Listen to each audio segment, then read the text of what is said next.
Hello， 大家好，我是幸福点类，挑战100个国家的甜点第5集。今天来做瑞典扁桃仁蛋糕，也是宜家同款扁桃仁蛋糕。这款蛋糕也是一个无面粉的蛋糕，而且这次我用了零卡糖来做，配方我也小小的做了调整，把部分的淡奶油换成了牛奶，热量相对的小了一些些，吃着心理负担也小了一些些。尽管这样，这个蛋糕也非常的好吃，喜欢宜家这款蛋糕的朋友可以在家做起来啦。先找2个8寸的蛋糕模具，内径19到20厘米大小的模具都行。没有模具，在油纸上画2个20厘米的圈，直接挤在油纸上烤也没问题。这个蛋糕传统做法就是用带皮的扁桃仁打成粉。如果你家要是有市售现成的扁桃仁粉也可以做，扁桃仁里加一点糖给它打成粉，不需要特别细，稍微有一点颗粒也没问题。然后这个时候就可以预热烤箱了，烤箱预热180度。鸡蛋4个，给它分开蛋清和蛋黄，蛋黄暂时不用，先盖上，以免它结皮。蛋清里加入糖和盐，把蛋清打发，打到跟做戚风一样的状态。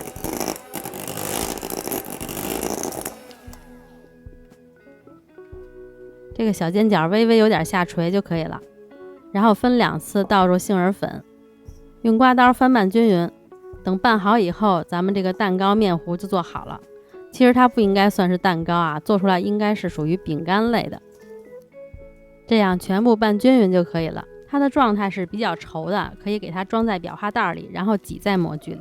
如果是用模具烤的话，模具4周最好也抹上点黄油，或者垫上点油纸，烤完以后比较好脱模，因为烤完以后它比较干。如果是用买的市售杏仁粉做的话，我觉得可以把1半的糖换成红糖，这样烤完以后它不会太白，或者如果没有红糖的话，加一点可可粉也行。把蛋糕糊抹平，然后就放进烤箱中下层，上下火180度烤20到25分钟。烤蛋糕的时候，咱们就可以来做奶油酱了。淡奶油、牛奶、香草精、糖放在一起搅拌均匀。这个酱应该是全部都放淡奶油，我想着降低点热量，所以就换了一部分牛奶。拌匀以后，就给它们放在火上开小火熬煮，熬到糖融化。然后把4个蛋黄搅拌均匀，倒在里边，再继续用小火熬煮，差不多不到10分钟吧就能熬好，还挺快的。但是如果你全部都用牛奶的话就很慢了。熬到变成这样浓稠的酱就可以了，然后给它倒出来，贴着它盖上保鲜膜，直到它完全晾凉。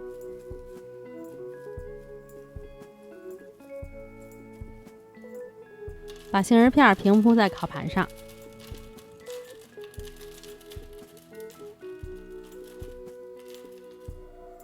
放到烤箱里150度烤10分钟左右，烤到有点微微发黄就好了。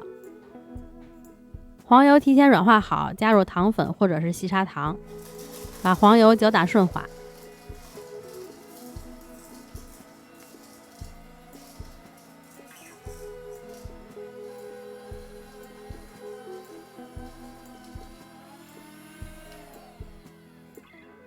然后就把这个完全晾凉的酱给倒进去，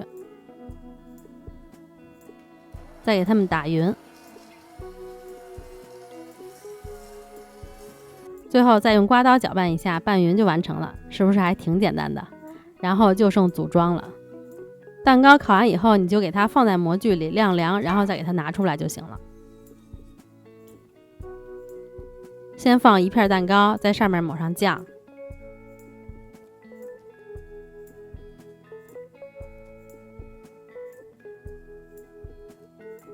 然后再放上另外1片蛋糕，再把剩下的酱都抹上。这奶油酱就随便抹就行了，也不需要什么技术，也不需要光滑的表面，反正上面还要沾上杏仁片呢。我就跟糊墙一样瞎抹一气。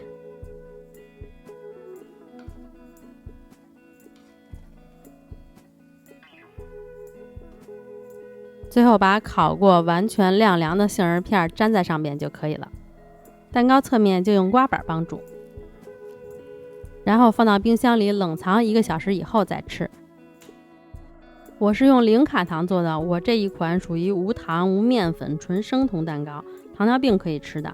零卡糖做的我感觉区别就是蛋糕胚会相对的干一些，如果用白砂糖里边有水分嘛，蛋糕会更软和湿润一些。但尽管如此吧，它也非常的美味。如果用零卡糖做，注意看一下糖粒的粗细，糖粒比较粗的话，最后可以把糖全部放在牛奶和奶油里加热，黄油里就不用加糖了，不然糖化不开，吃着就会有糖的颗粒感。表面的杏仁片又香又脆，蛋糕吃起来满满的杏仁香。宜家的杏仁蛋糕可没有这么脆，这么多的杏仁片，除非你能吃到他们刚做出来的。那今天就到这里啦，如果喜欢我的视频，一定要帮我点个赞哟。我们下次再见，拜拜。欢迎给我交作业。